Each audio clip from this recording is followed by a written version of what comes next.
तो ये कहानी यूएस के एक कैबिनेट मिनिस्टर के बारे में है जो अपने ही बेटे की फियांसे से अवैध संबंध बना लेता है, जिसके बाद उनकी ज़िंदगी पूरी तरह से बदल जाती है। और इस मूवी का नाम है डैमेज, जो कि 1992 में रिलीज़ हुई थी। और कहानी शुरू होती है एक आदमी स्टीफन को दिखाते हुए, जो कि एक डॉक्टर था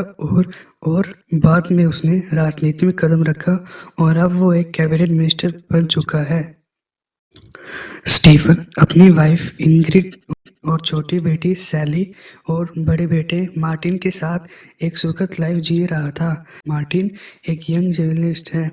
और एक दिन जब हम स्टीफन को एक पार्टी में देखते हैं जहां जहां उसकी मुलाकात एना से होती है। दरअसल एना मार्टिन की गर्लफ्रेंड होती है और उसके बाद एना खुद को इंट्रोड्यूस कराती है और दोनों आपस में नॉर्मल बातचीत करते हैं। यहाँ हम देखते हैं कि दोनों ही पहली नज़र में एक दूसरे की तरफ आकर्षित हो जाते हैं। एना से बात करने के बाद स्टीफन बिल्कुल भी पार्टी पे फोकस नहीं कर पा रहा था और उसका ध्यान बार बार एना की तरफ जा रहा था। कुछ दिन बाद मार्टिन अपनी गर्लफ्रेंड एना को फैमिली से इंट्रोड्यूस कराने के लिए लंच पर लेकर आता है और यहाँ स्टीफन और एना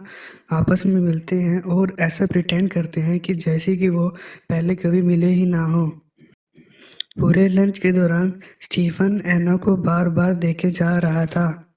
और एना को देखकर भी ऐसा लग रहा था कि वो भी स्टीफन को पसंद करने लगी है। स्टीफन की वाइफ इंग्रिड को एना थोड़ी अजीब सी लगती है क्योंकि वो किसी भी सवाल का ठीक तरह से जवाब नहीं दे पा रही थी। कुछ दिन बीत जाने के बाद एना स्टीफन को फ़ोन करके अपने घर बुलाती है और स्टीफन बिना कुछ सोचे समझे एना के घर चले जाता है और वहाँ पहुँचते ही दोनों एक दूसरे को देखने लगते हैं और स्टीफन एना की तरफ सेक्सुअली अट्रैक्ट हो जाता है और दोनों आपस में इंटीमेट होते हैं और एना भी इसे एंजॉय करती है।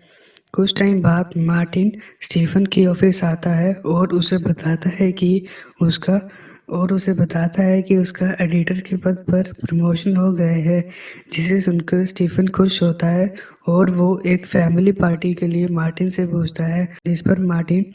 राजी हो जाता है। और शाम को मार्टिन एना को लेके पार्टी में पहुंच जाता है, जहां मार्टिन के ग्रैंडपा भी आए हुए थे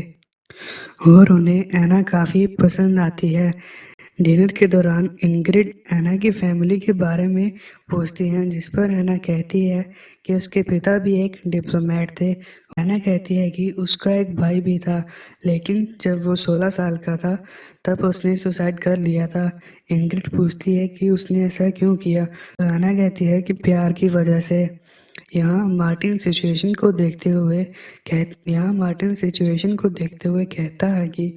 उसे कुछ काम बाकी है और वो डिनर करने के बाद एना को लेके चला जाता है और स्टीफन कुछ काम का बहाना बना के उनके पीछे पीछे जाता है और मार्टिन के जाने के बाद एना के पास आता है और कहता है कि हमें कुछ ना कुछ तो करना पड़ेगा, क्योंकि मैं पूरे डिनर में तुम्हें देख रहा था और मैं तुम्हें पाना चाहता हूँ, तुम्हें फील करना चाहता हूँ। जिस पर एना कहती है कि टेंशन मत लो, मैं हमेशा तुम्हारे पास रहूँगी। इसके बाद दोनों पैशनेटली दोबारा इंटीमेट होते हैं और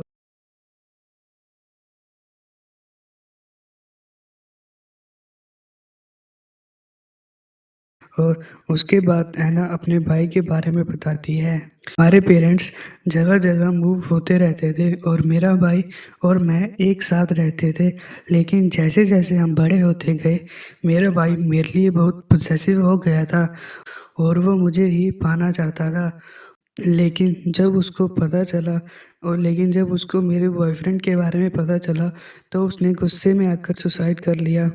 इसके बाद नैना बताती है कि उसके भाई की डेथ के बाद वो काफ़ी टूट गई थी और उसे काफ़ी टाइम लगा इस सब से बाहर आने में। और ऐना बताती है कि डैमेज लोग बहुत डेंजरस होते हैं क्योंकि उन्हें फिर से खड़ा होना आता है, चाहे वो ग्राउंड ज़ीरो पर भी क्यों ना खड़े हों। और ऐना स्टीफन से कहती है कि जो जैसा चल रहा है उसे वैसे ही चलने दो, उसके अगले दिन जब स्टीफन कॉन्फ्रेंस करके घर आता है तो उसे पता चलता है कि एना और मार्टिन वीकेंड पर पेरिस गए हुए हैं और ये सुनकर स्टीफन काफ़ी जेलस फील करता है और वो भी पेरिस की तरफ चल पड़ता है और वहाँ पहुंचकर वो एना को कॉल करता है और एक चर्च के पास मिलने के लिए बुलाता है और वहाँ दोनों एक दूसरे को पैशनेटली किस करते हैं और स्टीफन कहता है कि मैं तुमसे बहुत प्यार करता हूँ और तुम्हारे बिना एक पल भी नहीं रह सकता। इस पर एना कहती है कि मार्टिन अभी भी सो रहा है और वो स्टीफन को बाय बोलते हुए वहाँ से चली जाती है और स्टीफन भी एना और मार्टिन के होटल के सामने वाले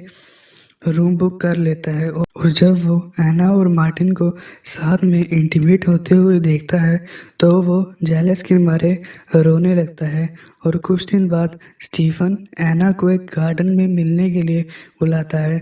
और उसे बोलता है कि मैं सिर्फ तुम्हारे साथ रहना चाहता हूँ और मैं अपनी बीवी को भी छोड़ दूंगा। इस पर एना कहती है कि इससे तुम्हें क्या मिलेगा, तुम्हारा बेटा हमेशा तुमसे नफरत करेगा और मैं तो तुम्हारे पास हमेशा रहूंगी, लेकिन मैं मार्टिन से भी बहुत प्यार करती हूँ।